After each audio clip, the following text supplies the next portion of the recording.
Chuck Hagel was a Republican senator from Nebraska before being tapped as defense secretary by President Obama. And he's joining me now from Washington. Welcome back to our program.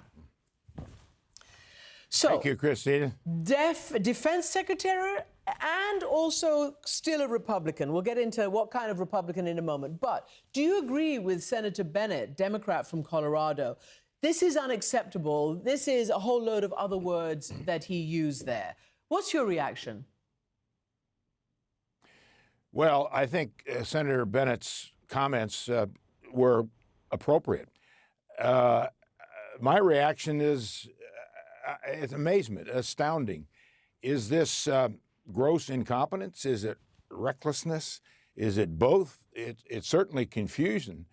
And when you've got confusion at the top with the very most important national security institutions that defend our country and protect our intelligence and have relationships with other countries, we've got a problem. And I don't think Senator Bennet or other senators in that hearing yesterday overstated anything. I think they were right on it. And in addition, what the Atlantic, Mr. Goldberg, released today, I think just backs that up. Mm-hmm. It was just truly astounding that we would see that released in the form of a non-secure government channel. And I just have never heard of that before. I've never seen that before. So that I was going to ask you, had you ever seen anything like this before? So let me ask you one of the most important questions, because the White House says that these were not war plans, that the story is a hoax, you know, the typical blame the messenger. So I want to ask you two questions. Are they war plans, what you've read? I mean, they seem to me rules of engagement. I've been in the field. I wonder what you think. And B, is this information that ordinarily would be considered classified? Well, I think it is information that would ordinarily be classified for obvious reasons. I mean, details of a strike, a war strike, it's going to kill people, do damage. That's the intent of it. I think that is classified information. And you can parse words, or you can parse dimensions of the issue, and is it a war plan or a war strike? But it's all the same, and in many ways you can say that the specifics of a war strike, which this laid out, is even more important, and probably should be even more classified than war plans. But all of those, I think, are classified. Yeah, and should be classified. And it's interesting you're mentioning the use of semantics, because Hegseth, over the last 24 hours or so, has insisted, and he's basically denied, we didn't text any war plans. I mean, it's not true. It's untruthful. Would you agree? And this is the current Defense Secretary of the United States. Well, it is untruthful. And I'm sorry to see that for obvious reasons, because this is a baseline. This is a new administration that's barely been in office 2 months. And our allies, our friends, relationships that we've depended on for years and years to share intelligence, not just NATO, but countries all over the world. When they see this, they lose trust. They lose confidence in us.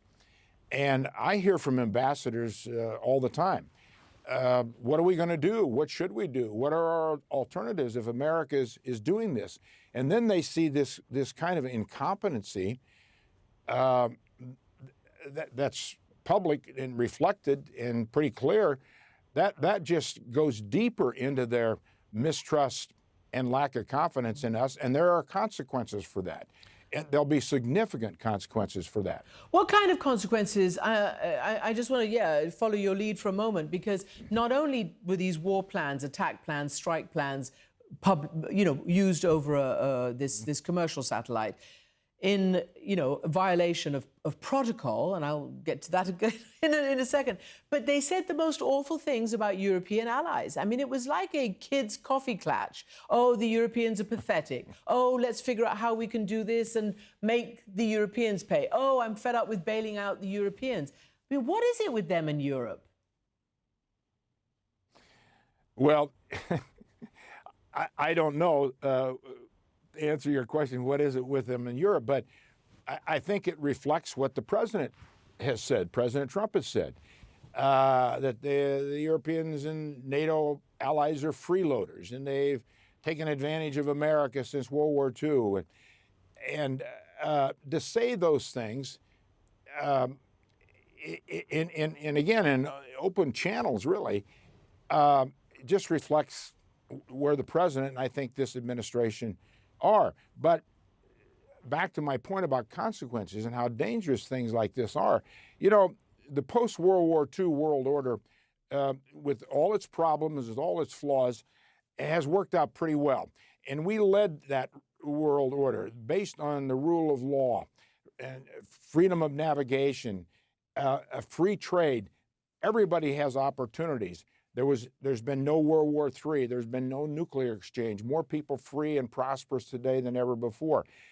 And what you're doing here by saying these kinds of things and moving in this direction, you are undoing the foundations of that post-World War II world order. Mm-hmm. And that will create, if that happens, matter of fact, that will create a world order that is fractured. And there will be a vacuum in the world, and there will be new leaders. And I don't like the alternatives here, the options. I don't think this president and this administration understand the consequences of where we're headed if we withdraw from our Western alliances and NATO, and the president's talked about pulling troops out of South Korea, out of Japan.